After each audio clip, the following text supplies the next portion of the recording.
How's it going, everyone? I have an interesting video for you today. I'm going to be looking at some fake patch notes of things that I would love to see get added into Boundary. Long story short, it's my wish list to help improve the game and the player base. Anyway, let's get into it. Starting things off, we're talking about the general additions. First up, we have a limited time mode mosh pit. Golden Gun, Naval Boarding, and Hunters and Trapped are all added to a featured playlist, this time with Operator XP enabled. Also with that, the TP82 from Naval Boarding has been added and it's available for Orlan and Spike. Lastly, you have mastery challenges. Once you hit level 30 on an operator, you can complete a challenge to get an operator only cosmetic. Also with that, if you reach level 30 on all the operators, you do get a mastery skin for the operators. If you know the Starry Night skin on the weapons, it's basically that for the operators. Moving on to bug fixes. The bug that prevented certain attachments, skins, and equipment from unlocking has been resolved, so now you can use those attachments, skins, and equipment. The issue that caused static to play during matches has also been resolved. Streamer mode will no longer pop up each time the game is launched. The bug that reset graphics when loading into the map Dust has been resolved as well. And finally, Error 400 has been resolved after all this time. Moving on to the weapon changes, we're going to start off with the PCC. Because the attachments that were locked are now unlocked, we're going to make the PCC burst by default. And the next one is going to be a toss-up. We're going to swap the damage with the SMG or raise the damage so that way it can compete with the SMG. As for the SMG, we're going to add recoil. If you think about how the current short barrel recoil performs, that's going to be how the long barrel will perform with the update. Next up, we're talking about the car kit. Car kit's going to get more options for sights and attachments all the way around, but we're also going to raise the damage just a little bit to see how everything balances out.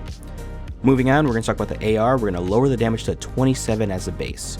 Next, the MG. We are reworking progression so that attachments in the later levels appear earlier. Also, we're increasing the muzzle velocity at the base.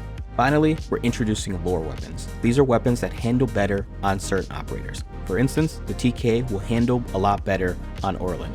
What that will look like after the patch is it'll feel exactly the same for Orlan how it currently does. However, on other operators, you'll see an increase in recoil and worse handling, that being ADS and equip time. The proposed list of lore weapons is on the screen now. Finally, we're going to talk about the operator changes. Starting off with Orlan, we're going to give him the smoke launcher. Also, we're going to swap the AR and TK in the progression.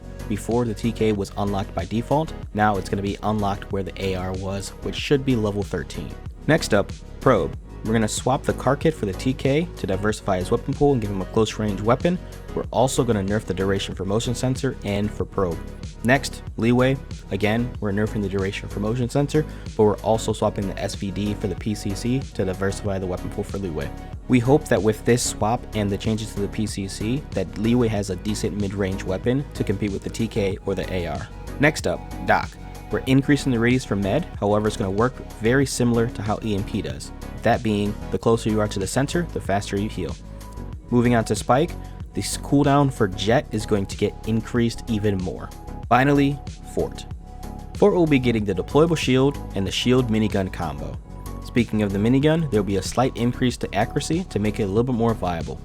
Moving on to 40mm, we're changing it from burst to semi-automatic and limiting the amount of rounds from 15 to 10. Lastly, the EMP mine, we're going to increase the detection / effective radius to make it a little bit more viable in-game. That wraps up the patch notes. Leave a comment down below if there's anything that I missed or anything that you would like to see added. That being said, that's the end of the video. Hope you guys enjoyed, and I'll catch you on the next one.